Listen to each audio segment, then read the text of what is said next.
अस्सलाम वालेकुम। कैसे हैं आप? उम्मीद है सब ठीक ठाक होंगे और अपने अपने घरों में खुश और आबाद होंगे और अल्लाह ताला आप लोगों को खुश और आबाद रखे। आमीन सुम्मा आमीन। ये सुबह का टाइम तो इसको नहीं कह सकते बिकॉज़ मैं बहुत लेट उठी हूँ और कल जो है हम गए हुए थे उधर अलैन, तो बहुत ज़्यादा थक गए हुए थे। अभी भी जब मेरी आँख खुली तो बिल्कुल भी हिम्मत नहीं थी कि मैं कोई नाश्ता वगैरह बनाऊँ या कुछ भी करूँ। तो बस बनाना तो था ही, खुद ही बनाना था, तो फिर मैंने सोचा बस मैं ये चाय भी बनाती हूँ और साथ में जो है वाइट ब्रेड पड़ी हुई थी और थोड़ा सा शुगर फ्री जैम पड़ा हुआ था। तो बस मैंने वही लगाया है जैम। अब मैंने कहा जो भी है वेट बढ़ रहा है या जो कुछ भी है तो अब खैर है, कोई बात नहीं, अब मेरे से नहीं होता, बहुत ज़्यादा थकावट हो गई हुई है। तो बस यही नाश्ता रेडी कर रही हूँ बिकॉज़ कल हम चले तो इतना नहीं, लेकिन चलना तो बिल्कुल भी नहीं हुआ क्योंकि हम ट्रैक्टर पे बैठ के जो है आगे आगे तक गए और फिर सारा सफ़र तो ट्रैक्टर पे और वैसे भी गाड़ी पे, लेकिन थकावट हो जाती है सफ़र में फिर भी।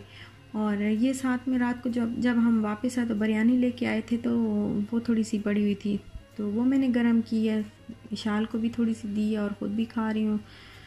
तो नाश्ता बस ये आज हल्का फुल्का तो नहीं कह सकते, है तो बहुत ही अनहेल्दी नाश्ता क्योंकि वाइट ब्रेड सही नहीं होती हेल्थ के लिए, लेकिन फिर भी मैंने कहा आज बस यही नाश्ता सही है बिकॉज़ हिम्मत बिल्कुल भी नहीं होती जब इतना सफ़र करके आओ। तो हम कल जो जैसे ही घर आए तो हम तीनों लेट गए बेड पे और काफ़ी देर हमें ज़रा भी हिम्मत नहीं थी कि हम ज़रा सा हिलें या इवन उठ के खाना भी खाएं। हम तो थक गए थे बहुत ज़्यादा।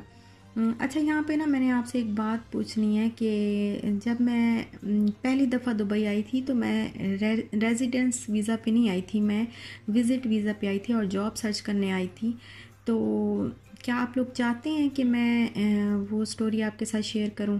आप सुनना चाहते हैं मेरी वो स्टोरी? अगर आप सुनना चाहते हैं तो फिर आप मुझे कमेंट बॉक्स में ज़रूर बताइएगा, इंशाल्लाह फिर मैं नेक्स्ट व्लॉग में वो शेयर कर दूँगी और ज़रूर मुझे कमेंट बॉक्स में इससे आगाह करिएगा। और यहाँ पे मैं क्लीनिंग कर रही हूँ बस, और तो ज़्यादा तो नहीं, बस थोड़ी बहुत जो है डस्टिंग वगैरह। और ये देखें वॉल पे सारा जो है ABC आपको नज़र आ रहा होगा लिखा हुआ मेरी बेटी का, ये वॉलपेपर सारा ना रिमूव हो गया, तो इस पूरे रूम को हमने अभी दोबारा से सेट करना है। बड़ी कोशिश की, यहाँ से पता नहीं ये कैसे फट गया, मुझे समझ नहीं आई कैसे फटा, और इसको मैंने सारी पट्टियाँ वट्टियाँ लगाई कि ये मज़ीद ना फटे, लेकिन उसके बावजूद इसने कहा मैं नहीं बाज आऊँगा। और ये बिल्कुल सारा नीचे से देखें, और सारा ये तो खैर वैसे भी रिमूव कर देना चाहिए, वैसे भी सारा फट गया।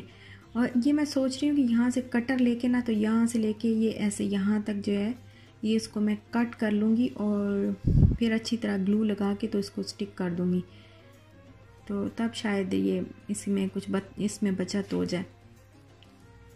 और ये बस यहाँ पे डस्टिंग करनी है, थोड़ा बहुत ही काम जो है वो आज होगा और थोड़ा सा खाना वाना कुछ बना लूँगी, वरना ज़्यादा तो आज कोई झाड़ू नहीं लगाना मेरे से होता या कोई मोप वगैरह कुछ भी नहीं आज मैं कर सकूँगी। ये वो डेकोरेशन पीस है जो मैंने आपको अपने एक व्लॉग में बताया भी था, मैं 1 to 10 से लेके आई थी और ये मुझे बहुत अच्छा लगा था।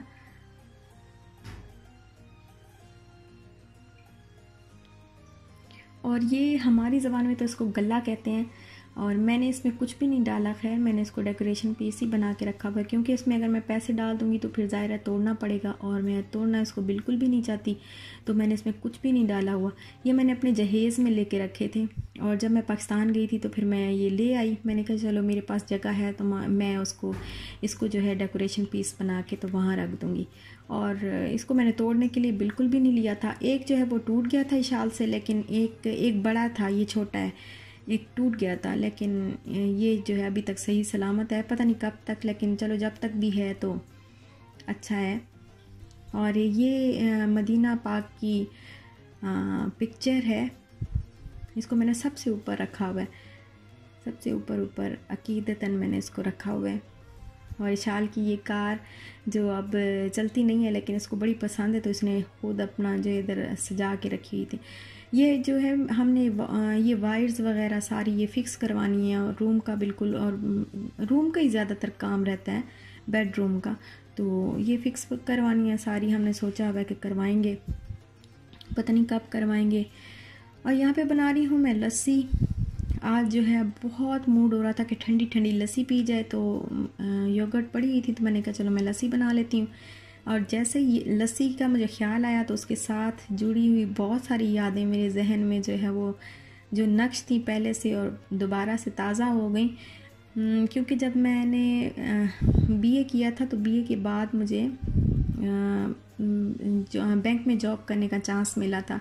और मेरी बैंक में जब जॉब हुई थी तो वो मेरी इस तरह की जॉब थी कि मुझे रिकवरी करनी होती थी। जो लोग इंस्टॉलमेंट्स नहीं जमा करवा रहे होते थे तो फिर मुझे डेली उनके घर पे जाके तो उनसे वो रिकवरी करनी होती थी और उन्हें कहना होता था कि अगर आप नहीं करवाएंगे तो मतलब हम एक्शन लेंगे और इस तरह। और गांव और देहातों में जाके तो मुझे ये काम करना होता था। डेली नहीं तो मतलब वीक में 4 से 5 दिन मुझे जाना पड़ता था। तो हम जब भी जाते थे, मैं और मेरी कुलीग थी, तो हम जब भी जाते थे ना, हमें उन्होंने गाड़ी प्रोवाइड की हुई थी। हम जब भी फिर जाते थे तो फिर हम उनसे कहते, वो कहते थे कि चाय बनाएं, तो हम कहते थे नहीं, हमें अगर लस्सी है तो हमें लस्सी ला दो।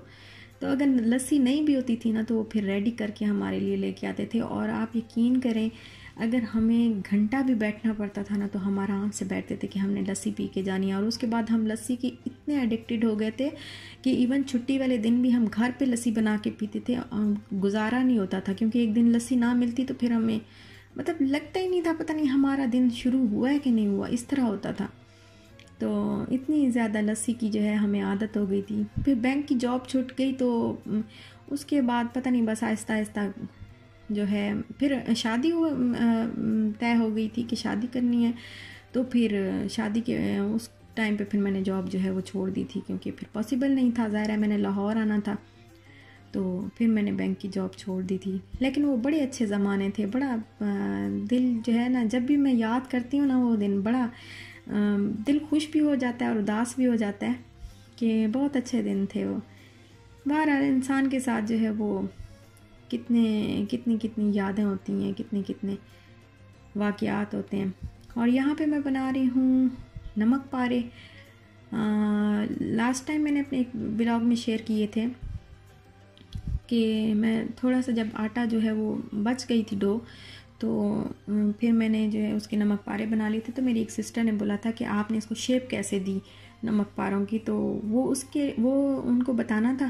तो फिर मैं वैसे भी ख़त्म हुए थे और इशाल को जो है वो बहुत ज़्यादा पसंद है नमक पारे, बहुत शौक़ से खाती है और इसको समोसा बोलती है। तो फिर मैंने कहा चलो ज़्यादा सारी बना लेती हूँ, इशाल भी खा लेगी। 1-2 दिन तक तो खा ही लेती, मतलब 1-2 दिन तक तो रह ही जाते हैं, फ्रेश रह जाते हैं। तो ये मैंने 1 कप 1.25 कप जो है मैंने मैदा लिया, उसमें थोड़ी सी मैं सफ़ेद ज़ीरा डाल रही हूँ। और अगर आपने सफ़ेद ज़ीरा नहीं डालना, कम डालना है तो कम डाल दें, अगर नहीं डालना तो आप अजवाइन भी ऐड कर सकते हैं। साथ में थोड़ा सा मैंने नमक, वो भी आप अपने जायके के मुताबिक नमक डालें। और 4 to 5 table spoon oil add किया मैंने। अब इसको आटे को और इन सारी चीज़ों को अच्छी तरह मिक्स करना है, ताकि ऑयल जो है वो आटे के साथ अच्छी तरह मिक्स हो जाए। और फिर इसको थोड़ा थोड़ा पानी डाल के तो इसकी डो बना लेनी है। और एंड पे हाथ के ऊपर थोड़ा सा ऑयल लगा के मैंने ना अब इसके ऊपर लगाया और इसको मैं आधे घंटे के लिए मैं इसको रख दूँगी, ताकि ये अच्छी तरह से सेट हो जाए। और इतनी देर में पानी दे लेती हूँ अपने पौधे को। और ये देखिए मेरा प्यारा सा पौधा, लाडला सा, छोटा सा।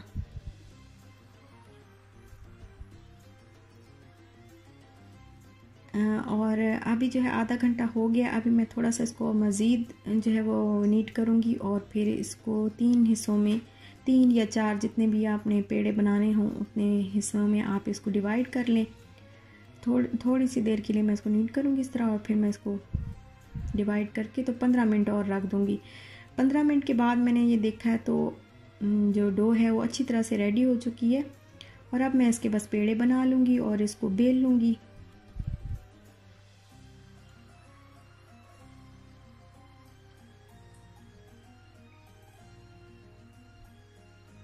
और इसको जो है मैंने गोलाई की शक्ल में नहीं बेला, मैंने ज़रा थोड़ा सा लंबाई की शक्ल में बेला, क्योंकि मैं गोलाई की शक्ल में अगर बेलूँ तो फिर मेरे से सही नहीं बनते, बहुत छोटे छोटे नमक पारे बनते हैं।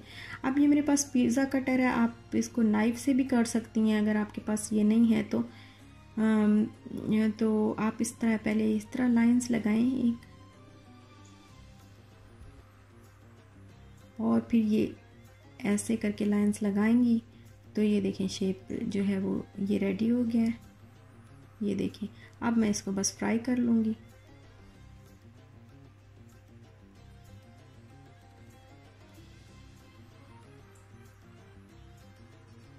और बस इसको थोड़ा सा कलर दे देंगे, हल्का सा ब्राउन करेंगे और ब्राउन करने के बाद उसको निकाल लेंगे। इसी तरह जो है मैं वो सारे रेडी कर लूँगी और ठंडा करने के बाद जो है फिर मैं इसको एक एयर टाइट कंटेनर में मैं इसको रख दूँगी। 2 से 3 दिन के लिए तो रह ही जाएंगे। और इसको ना खुला मैं हवा में नहीं रखूँगी, क्योंकि मैंने जब भी नमक पारे या बिस्किट वगैरह खुले हवा में रखें तो वो बिल्कुल नरम हो जाते हैं। तो फिर एयर टाइट कंटेनर में ही सही रहते हैं, ये हों या चिप्स हों या बिस्किट हों, तो बहुत ज़्यादा ना ऐसे नरम हो जाते हैं बिल्कुल। तो एयर टाइट कंटेनर में मैंने इसको रख दी है बस। और ये बड़े मज़े के और क्रिस्पी बने हैं, खस्ता खस्ता से। ये मेरी बेटी को बहुत पसंद है और इशाल इसको समोसा बोलती है। उसको नहीं पता कि ये नमक पारे उसको बोलना भी इवन नहीं आता, समोसा बोलती है। बस यहीं तक था मेरा आज का व्लॉग। अच्छा लगा हो तो लाइक शेयर सब्सक्राइब ज़रूर करिएगा और अपना भी ख्याल रखिएगा, अपने प्यारों का भी ख्याल रखिएगा। इंशाल्लाह फिर मिलते हैं नेक्स्ट व्लॉग के साथ। तब तक के लिए अल्लाह हाफिज़।